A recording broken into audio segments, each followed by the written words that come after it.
Bismillahirrahmanirrahim. Assalamu alaikum. I am once again from Scholar Online Academy, Mrs. Sana Wasif here. Today आज हमारा topic होगा दी rap of the lock.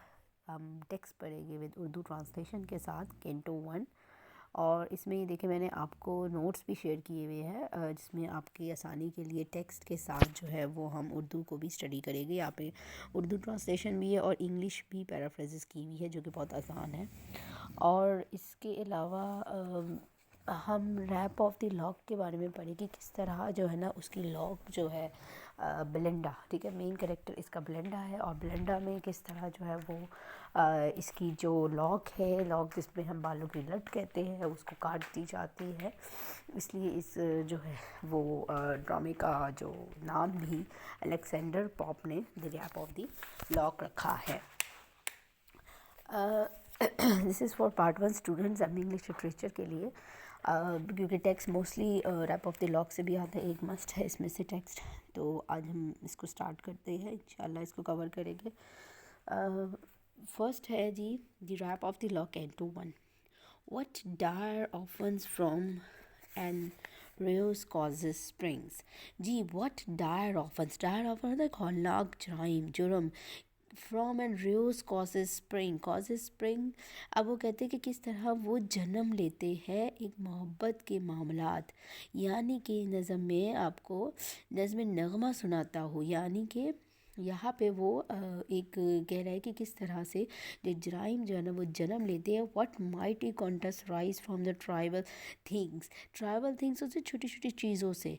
Mighty context बड़े झगड़े, यानी कि किस तरह छोटी छोटी चीज़ों से राइज भरते हैं, शुरू होते हैं बड़े बड़े झगड़े. फिर यहाँ पे आई सिंग, यहाँ पे एक नज़म बता रहा है कि इसमें एक नज़म सुनाई जाती है कि मैं आपको एक नज़म सुनाता हूँ. I sing this words of Caryll muse dues.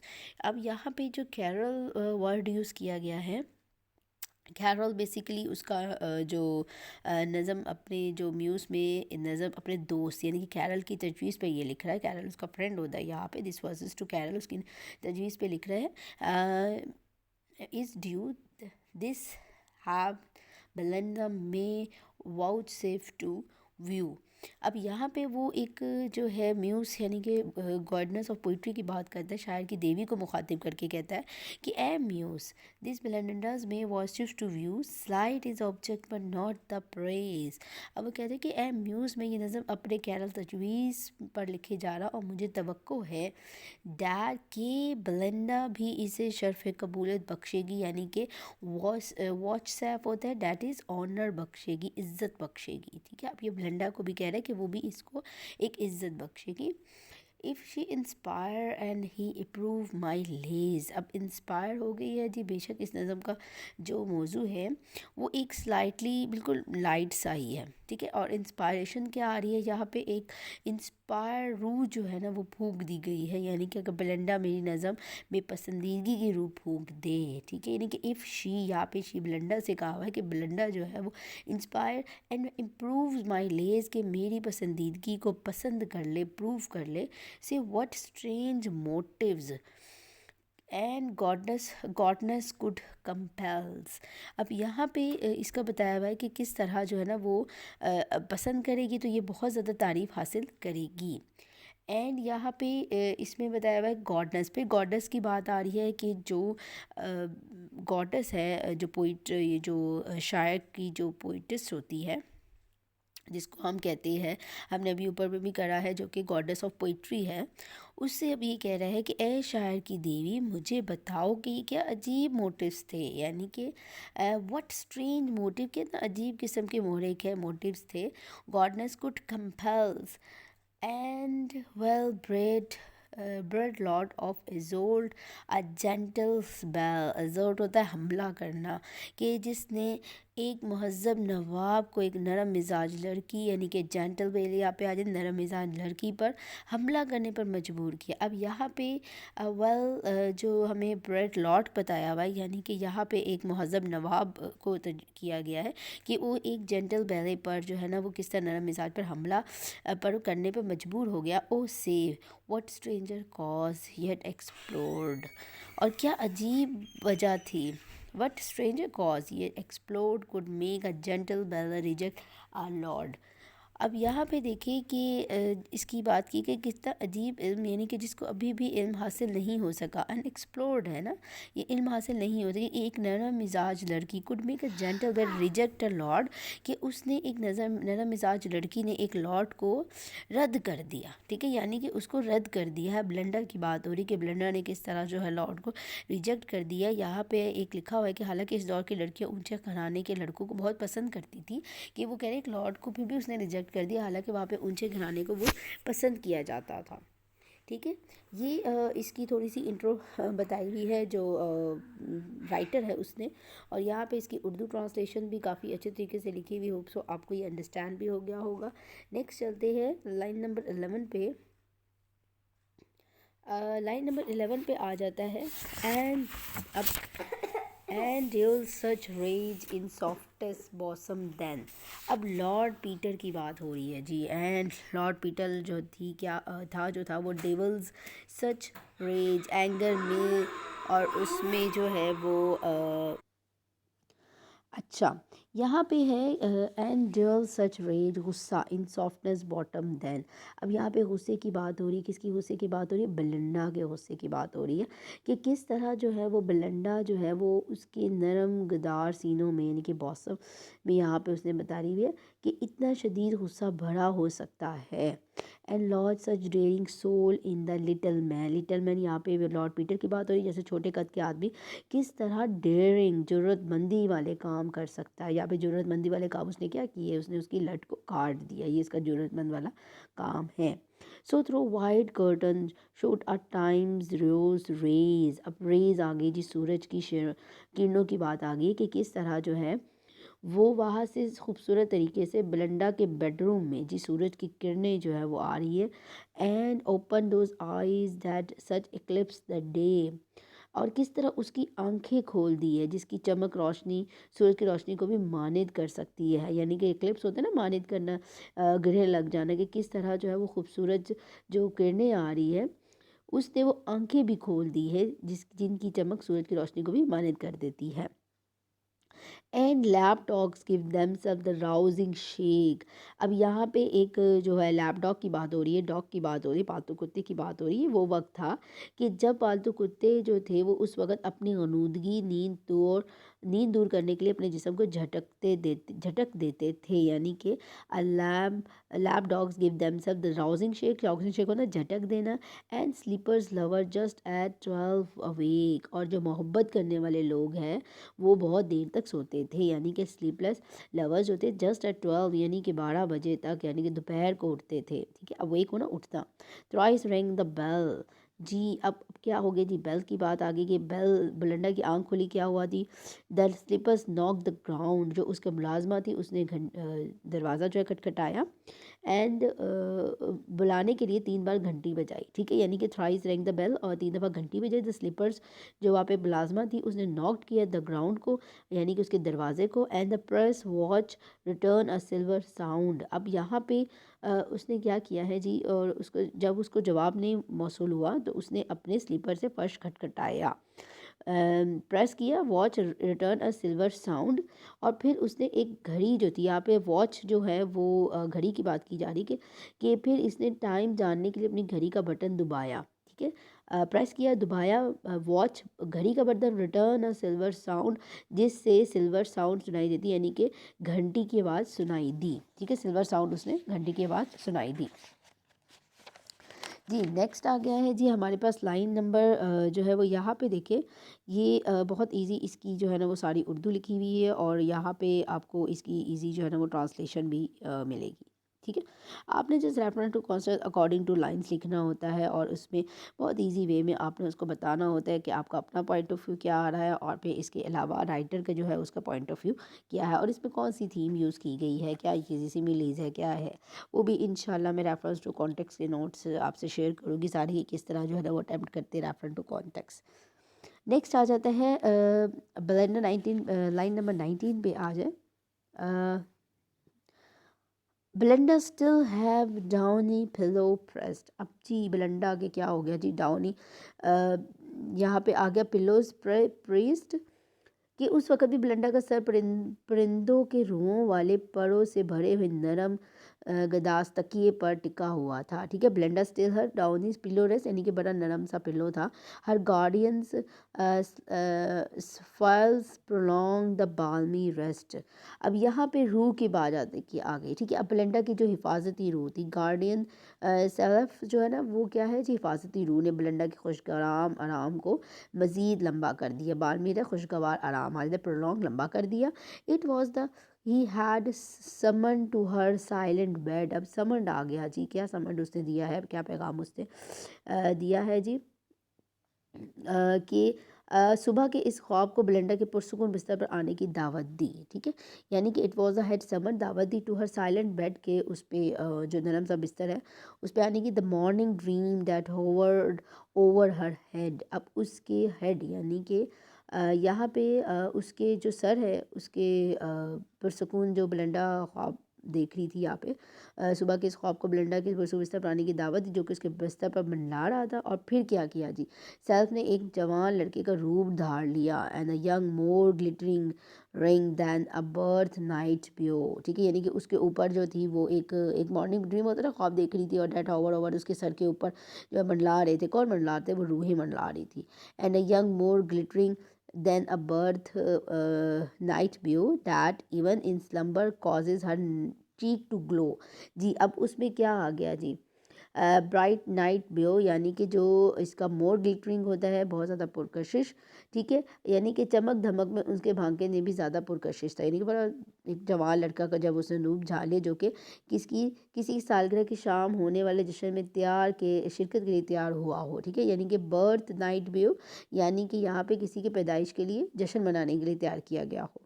बड़ा जो है वो चमक रहा था, ग्लिटरिंग मार रहा था।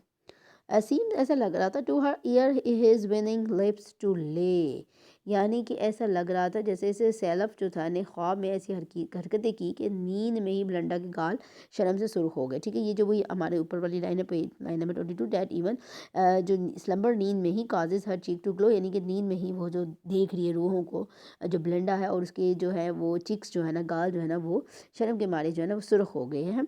सीम ऐसा लगता है to her ear his winning lips to, यानी कि ऐसा लगता है जैसे उसके होंठ पे कोई बेलिंडा के कान पर रखे हो, यानी कि कोई पुरकुशिश होंठ बेलिंडा के कान पर रखे हो, यानी कि सेल्फ ने अपने। ठीक है, ये तो रूह की बात हो रही है। A fairest of the mortal thought distinguished care। अब यहाँ पे बेलिंडा पे कान यूँ सरगोशी की हो, लगता हो जैसे ऐसा कहा होगा, यानी कि अब ये कहा जा रहा है कि ऐसा कहा होगा जैसे। ये बहुत इंपॉर्टेंट लाइन है, 2 लाइन्स, इसको अच्छी तरह सुनिएगा। फेयरेस्ट ऑफ मॉर्टल, यानी कि तमाम इंसान, मॉर्टल इंसान से ज़्यादा खूबसूरत लड़की, तो यू डिस्टिंग्यूस्ड केयर, तुम इस वक्त 1000 चमकदार हवाई रूह हो, यानी सिर्फ खुसूसी तवज्जो का मरकज़ हो। यानी कि यू डिस्टिंग्यू खुसूसी तवज्जो of 1000 bride inhabitant of air, जो कि हवा में बहुत सारे जो थे वो सेल्फ्स हैं। If ever one visit touch the infant thought, all of all the nurse and all the priest had thought। अगर अब वो बताता है उसमें बताई जाए, इन्फेंट की बात की जा रही है, यानी कि शेर खवा के ज़माने में भी तमाम नर्स या पादरी की सुनाई गई कहानियाँ तुम्हें याद हो, यानी कि एवर वन विजन्स टच दाए इन्फेंट थॉट, यानी कि इन्फेंट थॉट आ जाते हैं यहाँ पे शेर खवा जो जब छोटा बच्चा था उसके उस ज़माने में, ऑफ ऑल द नर्सेस, तमाम नर्स की, या फिर ऑल द प्रीस्ट, तमाम पादरी की है। हैव थॉट, क्या सुनाई दिया जाता होगा, कहानियाँ सुनाई देती जाती होगी। नेक्स्ट में आ जाते हैं, of airy elves by moonlight shadow seen. जी, अब यहाँ पे क्या है जी, जैसी कोई एरियल एल्व्स होती है, जैसी कोई मखलूक देखी हो। ठीक है, यानी कि अब कहानियाँ तुम्हें याद होगी और इस तस्वर में तुमने पढ़ी हो, जैसी मखलूक देखी हो। बाय मूनलाइट शेडोज़ इन, जो कि चांदनी की में से सायों से चलता था, यानी कि जिनकी मौजूदगी का पता जो है ना वो चांदनी रातों में होता था, सायों से चलता था। The silver token and the circle green. अब सिल्वर टोकन क्या है जी, आज निशानी बताई गई चांदी का सिक्का। ठीक है, चांदी का सिक्का क्या था जी, एंड द सर्कल ग्रीन, और virgin visited by angels powers. अब वर्जन जी, कुंवारी लड़कियों की बात आ गई है। अब चांदी का सिक्का लड़कियों के जूते में छोड़ जाती थी, यानी कि जो कि रुए थी वो क्या करती थी, सिल्वर टोकन जो थी चांदी का जो था वो सर्कल ग्रीन, और virgin visited by the angel powers, ठीक है, यानी कि वो उसके जूतों पे छोड़ जाती थी, या सर्कल ग्रीन या फिर सरसब्ज मैदानों में इनके नाच की वजह से बनने वाले गोल दायरों से चलता था, ठीक है, with the golden crowns and the breath of heavenly flowers. और फिर उस कहानियों की ऐसा लग रहा था जैसे कि उस जो नौखेज़ लड़कियों की जो कहानी सुनी जा रही थी, वो इसकी ऐसा लग रहा था जैसे कि खूबसूरत फूलों के बने हुए, ठीक है, Wraith of the heavenly flowers के खूब फूलों से बने हुए हार पहने हुए थे उन्होंने, जिनकी बात हो, जिनके पास ऐसे फरिश्ते आते थे जिन्होंने सुनहरे ताज यानी कि यहाँ पे गोल्डन क्राउन्स यानी कि सुनहरे ताज पहने हो, और breath of the heavenly flowers और जन्नत के फूलों से बने हुए हार पहने हुए थे। हेयर एंड बिलीव, तो मेरी बात सुनो, इस पर यकीन भी करो, इन पर यकीन भी करो, बिलीव भी करो। द ओन इम्पोर्टेंस नो, तुम्हें पता है, तुम जानते हो अहमियत, किसकी अहमियत, nor bound by narrow views to things below, यानी कि तुम अपनी अहमियत जानो और ख़ुद को दुनियावी चीज़ों तक महदूद ना करो, ठीक है, नॉट बाउंड, महदूद ना करो, था योर, तुम्हारी नैरो व्यूज़, जो तंग नज़री सोच है, यानी कि बुनियादी नैरो न्यूज़ है, टू थिंग्स बिलो, यानी कि छोटी दुनियावी चीज़ों के आगे ना महदूद कर दो। Some secret truth from the learn pride conceal, ये बहुत इंपॉर्टेंट है, ये 2017 में भी आया हुआ है, 2014 में भी आया हुआ है, इसलिए इसको अच्छी तरह आप कीजिएगा, इसको लाजमी इसके रेफरेंस टू कॉन्टेक्स्ट इसका तैयार करें। अब यहाँ पे वो क्या कहते हैं, लर्न प्राइड, यानी कि अब क्या, सम सीक्रेट तो यानी कि कुछ खुफिया सच्चाइयाँ फ्रॉम द लर्न प्राइड मतलब मखरूर आलमों की बात हो रही है। कंसील होता है छुपाना, यानी कि कुछ खुफिया सच्चाइयाँ मखरूर आलमों से छुपाई जाती है, ठीक है, मखरूर जो आलम होते हैं उनसे छुपाई जाती है कुछ बातें, कुछ सीक्रेट्स जो खुफिया सच्चाइयाँ होती है।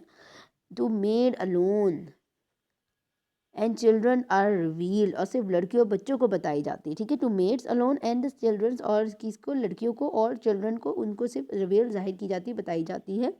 व्हाट थो नो क्रेडिट डाउटिंग विट्स में गिव, अब यहाँ पे चूँकि वो इन पे यकीन कर लेते हैं, अब इनसे कोई फ़र्क नहीं पड़ता, व्हाट थो क्रेडिट, कोई फ़र्क नहीं पड़ता, डाउटिंग विट्स में गिव, जो डाउटिंग विट्स होते हैं शक्की मिजाज से आने लोग, ठीक है, डाउटिंग होते हैं जो कि शक वाला करते हैं, शक वाला, इनमें से कोई फ़र्क नहीं पड़ता कि शक्की मिजाज से आने लोग जो है इन चीज़ों को कोई अहमियत देते हैं, ठीक है, यानी कि अहमियत नहीं देते हैं। And the fair innocent shall still believe, अब फेयर इनोसेंट की क्या बात आ रही है कि यहाँ पे हम देखते हैं, अच्छा यहाँ पे the fair and innocent shall still believed, कि यानी कि जो अच्छी रूहें होती है या इनोसेंट मासूम होती है वो बिलीव करेगी। नो दैट, उनको पता होगा, अननंबर्ड स्पिरिट, यानी कि बहुत ज़्यादा रूहें, बहुत बड़ी बड़ी तादाद में, राउंड दाई फ्लाई, तुम्हारे वक्त हर वक्त तुम्हारे ऊपर मंडलाती रहती है, ठीक है, अब यानी कि रूहें जो है ना वो बेलिंडा के ऊपर मंडलाती रहती है। The light military of the lower sky, अब ये हल्की फुल्की फ़ौज जो होती है जो निचले आसमान पे हवाई कुर्रे में रहती है, ठीक है, यानी कि the light military of the lowest sky, के नीचे आसमान में जो है ना वो जो फ़ौजें होती है हल्की फुल्की सी, दो दो दीज दो अनसीन, अगर ये फ़ौजें अनसीन नज़र नहीं आती, एवर ऑन द विंग, लेकिन हवा में मंडलाती रहती है, हैंग ओवर द बॉक्स, और बॉक्स के यानी कि सैफल थिएटर में तुम्हारे बॉक्स से इर्द गिर्द घूमती रहती है, होवर अराउंड द रिंग्स, यानी कि तुम्हारे ऊपर नीचे घूमती रहती है, और फिर अपनी सीट पे बैठी रहती है, और यहाँ पे जो है ना एक तुम्हारी यानी कि एक जो कह सकते हैं कि रिंग, आप कह सकते हैं कि तुम्हारे इर्द गिर्द खिदमत की रिंग बना लेती है, इधर उधर मौजूद रहती है जितनी भी ये जो रूहें होती हैं। अब ये सारा एक ड्रीम में देख रही है कि रूहें जी उसके ऊपर आ रही है और ये सारा कुछ उसको बताया जा रहा है। नेक्स्ट देखते हैं, लाइन नंबर है 45। अच्छा यहाँ पे देखिए, इसका भी जो है ना वो यहाँ पे बड़ा अच्छा एक लिखा हुआ है सारा उर्दू की ट्रांसलेशन, मैं इसको जूम करके दिखा देती हूँ ताकि आप इसकी स्क्रीनशॉट भी ले लें और इसको आराम से जो है ना वो पढ़ लें इसको।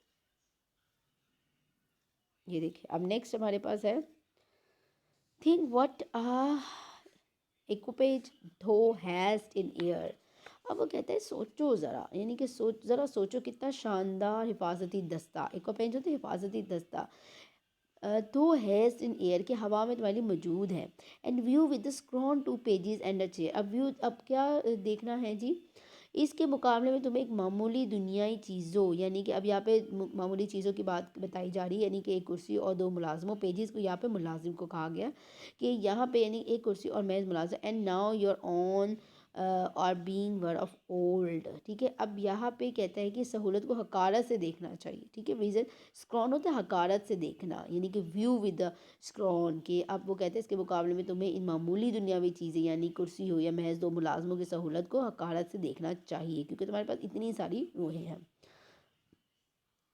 And now your own are being were of old and once enclosed in woman's beauteous mold.